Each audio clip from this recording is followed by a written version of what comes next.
Ce festival s'appelle La Tête dans le Fion. On voulait absolument jouer forcément sur ce mot du fion parce qu'on le revendique, Tabitou à Saint-Amand-sur-Fion. On voulait un thème assez rassembleur et la guitare, il n'y a pas plus rassembleur que ça, quoi. Celui qui joue bien autour d'un feu, paf, il met l'ambiance d'une soirée et puis voilà, tout le monde tape dans les mains, chante et puis c'est parti, il n'y a pas besoin de beaucoup plus. Hein. Donc là, il y aura beaucoup plus, mais il y aura toujours la guitare. Oui, ça c'était vraiment quelque chose qui était important pour nous, de vouloir que ça soit accessible à tous et gratuitement. Chacun vienne passer 1 heure, 2 heures, ou voilà, ou passe les 2 jours. En fait, c'est Karine, Patrick, David et Peggy. En fait, on aurait eu un mot dans la boîte aux lettres, comme quoi on nous convie à une réunion.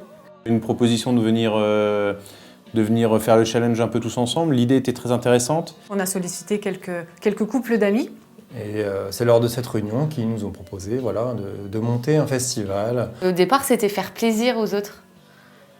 C'était se faire plaisir et faire plaisir aux autres aussi. Parce que moi, c'était l'idée de faire un festival, c'était de faire quelque chose en commun. Je participe pas du tout à la partie programmation musicale, j'y connais rien du tout, j'ai pas d'oreille musicale, rien du tout. C'est vraiment l'idée de faire quelque chose ensemble et de faire un truc sympa, quoi. Enfin, si on se dit 1500 personnes en plein milieu de Saint-Amand, c'est pas mal.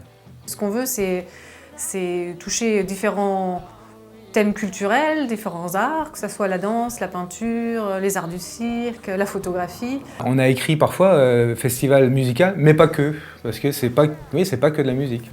Ce qui est au moins aussi important pour nous, c'est de pouvoir faire tourner des thématiques un peu différentes qu'on ne voit pas forcément en milieu rural. Et en fait, on a choisi la musique pour la première édition parce que ça nous semblait un des arts les plus fédérateurs. On est parti petit en se disant qu'il fallait qu'on ait quelque chose de fort pour les jeunes plutôt le samedi, en soirée. Et on était parti sur quelque chose de plus familial le dimanche. L'idée d'ouvrir la scène à des jeunes groupes qui puissent profiter d'une vraie scène, d'un vrai sonorisateur. Ensuite, sont venus se rajouter différents groupes. Dirty Raven, Rosedale, plus blues rock. Pareil avec Charlie Faber qui est plutôt du coin. Donc voilà. Un samedi plus rock et un dimanche un peu plus calme, un peu plus folk, jazz manouche, etc. On a les jeunes qui vont venir, les jeunes de l'école qui vont venir jouer du ukulélé. Ça aussi, ça a été assez apprécié par les artistes qui ont trouvé ça, oh bah ouais, super. Donc on va distribuer des ukulélés à, je sais pas, peut-être une vingtaine ou une trentaine de personnes. Il y a 3 personnes qui seront sur scène, qui vont apprendre effectivement les accords, chanter la chanson.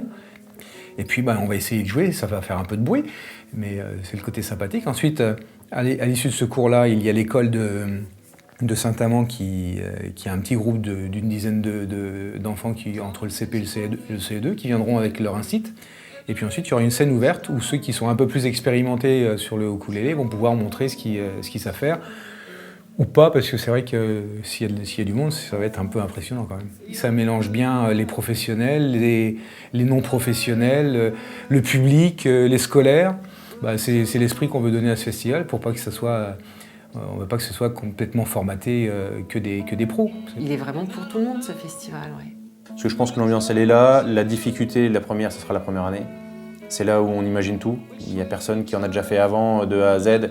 On a tous fait des petits trucs, 200, 300 personnes, familiaux et tout ça, mais jamais un truc de 1500 personnes. Enfin, déjà, la première fois qu'on s'est rencontrés, on parlait de 300 à 500 personnes.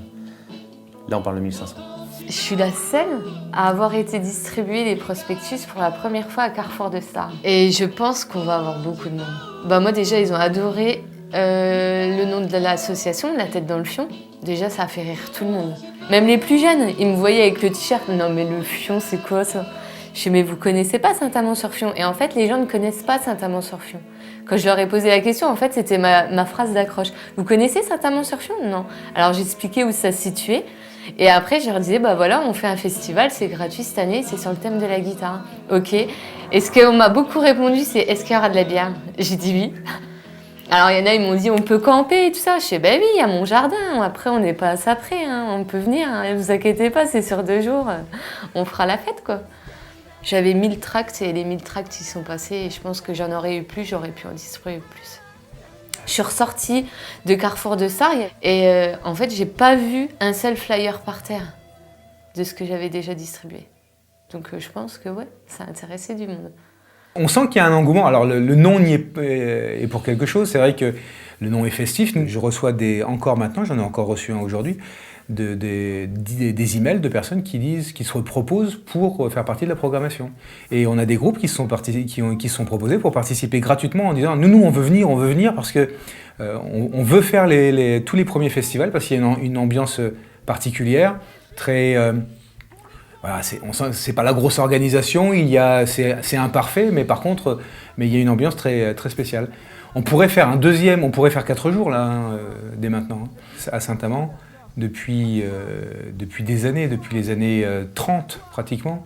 Il y a des manifestations qui s'organisent de façon régulière. Il y a eu des grosses manifestations, tu as eu des fêtes de la bière assez énormes, où ils ont réussi à faire venir Michel Sardou, Claude François. Il a été organisé des sons et lumières sur l'église. Il y avait près de 200 personnes costumées, costumes fabriqués à la main par les personnes. Ça a attiré 2000 personnes. Oui, il y a un vrai... Dès que l'on organise quelque chose de festif et culturel à Saint-Amand, c'est sûr que ça marche. C'est la brocante qui se passe à Saint-Amand, c'est une des, je crois que si c'est pas la deuxième, c'est peut-être la troisième qui est de la région. Oui, ça a pris de l'ampleur. On pensait faire un petit truc identique aux soirées qu'on fait Beaujolais et Saint-Patrick, un petit peu plus gros, mais pas autant que ça. Ouais, ça. Il y a une émulation là. Donc je trouve que c'est sympa de faire ça dans notre petit village, quoi. Après, on verra.